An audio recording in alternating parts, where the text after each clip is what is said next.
नमस्कार, आदाब। आज हम आपके बीच में एक बार फिर से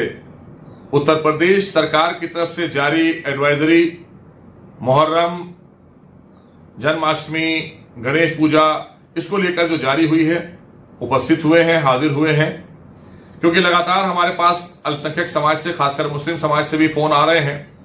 कि क्या इस बार हम मुहर्रम उसी तरह से कर पाएंगे या नहीं।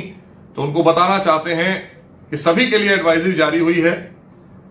आज जन्माष्टमी का भी त्योहार है, आज और कल, तो उसमें भी कोई झांकी नहीं निकाली जा रही है, उसमें भी झांकियां नहीं निकाली जाएंगी, पंडाल नहीं लगाए जाएंगे, कोई सार्वजनिक जहां पर भीड़ नहीं इकट्ठा की जाएगी। इसकी एडवाइजरी में सारी बातें 19 बिंदुओं को लेकर लिख दी गई हैं, वो आप तक पहुंच जाएंगी मीडिया के जरिए। इसी तरह से एक हफ्ते के बाद आने वाले मुहर्रम को लेकर भी उसमें सारी बातें हैं कि इस बार हम मुहर्रम सार्वजनिक स्थल पर नहीं मनाएंगे। अपने घरों में जो आप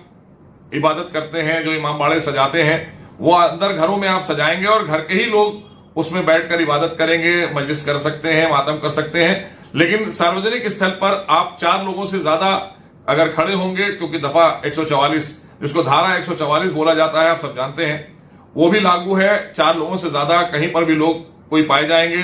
तो उस पर पुलिस अपनी कार्रवाई करेगी, तो एक परेशानी होगी। तो उसमें भी हम सबको ताउन करना है, कोऑपरेट करना है, इसका ख्याल रखना है, क्योंकि कोई भी एडवाइजरी जो जारी होती है वो जनहित में जारी होती है और कोरोना इस दौरान बहुत तेजी से बढ़ गया है। उससे सबको सुरक्षित रखना है, उसके संक्रमण से बचाना है, उसके वायरस से सबको बचाना है। इसीलिए भीड़ वाले कोई भी जगह पर किसी तरह के भी आयोजन पर प्रतिबंध लगा दिया गया है। जो जरूरी चीजें हैं उसके लिए जैसे पहले खुला हुआ था, लोकल एडमिनिस्ट्रेशन आपको बता देगा।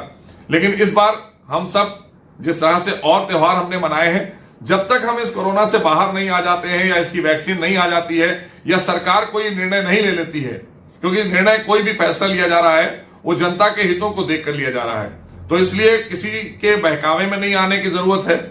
गुमराह होने की जरूरत नहीं है, क्योंकि तमाम लोग आएंगे गुमराह करने, क्योंकि इसमें लोग अपनी अपनी सियासत भी करते हैं, बहुत से लोग गुमराह करने आते हैं। तो ऐसे लोगों से भी बचने की जरूरत है, क्योंकि ये मौका ऐसा है कि आप अगर कोई भी त्योहार या कोई भी चीज करते हैं उसमें आपकी आस्था और आपका समर्पण होता है, तो आप उसमें ही खो जाएं। आप ये मान लें कि हमें घर में बैठकर करना है, हमें अब की इस साल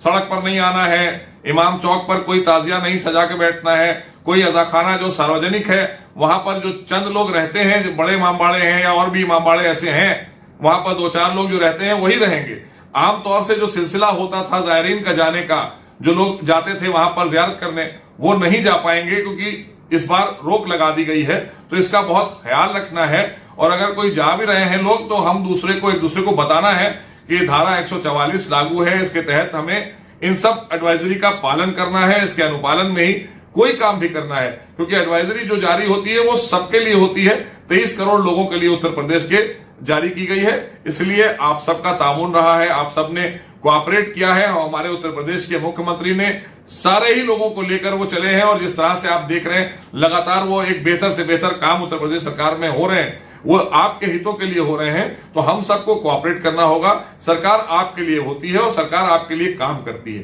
तो ये भी जो एडवाइजरी जारी हुई है वो जनहित में जारी हुई है। तो हम सबको इस बात के लिए पूरी तरीके से तैयार रहना है कि इस बार मुहर्रम हम जुलूस की शक्ल में नहीं मनाएंगे, नहीं निकल सकते हैं क्योंकि इस पर रोक है, भीड़ वाली जगह पर नहीं जाएंगे, 4 लोगों से ज्यादा कहीं ना खड़े हों क्योंकि दफा 144 है। तो हम सबको बहुत ख्याल रखना होगा, और सरकार समय समय पर आपके साथ आपको हर जगह पर आगाह करती रहती है, कोई भी एडवाइजरी जारी करती है वो जनहित में है। वो हमने इसलिए ये बताना मुनासिब समझा। लगातार हमारे पास फोन आ रहे थे, तमाम लोग पूछ रहे थे कि क्या मुहर्रम का क्या होगा। तो मैंने बताया कि इस बार मुहर्रम है, गणेश पूजा है, या और आज मैंने बताया कि जन्माष्टमी बहुत बड़ा त्योहार होता है, आप सब जानते हैं, बहुत बड़े बड़े आयोजन होते हैं पूरे उत्तर प्रदेश के अंदर, वो सारे आयोजन नहीं होंगे। तो इसलिए मुहर्रम को भी लेकर ये एडवाइजरी है, और तमाम और प्रोग्रामों को लेकर भी 19 बिंदुओं की एडवाइजरी है जो आप तक पहुंच जाएगी। तो इस बार हम सबको इमाम हुसैन की असल कुर्बानी क्या थी, मानवता के लिए,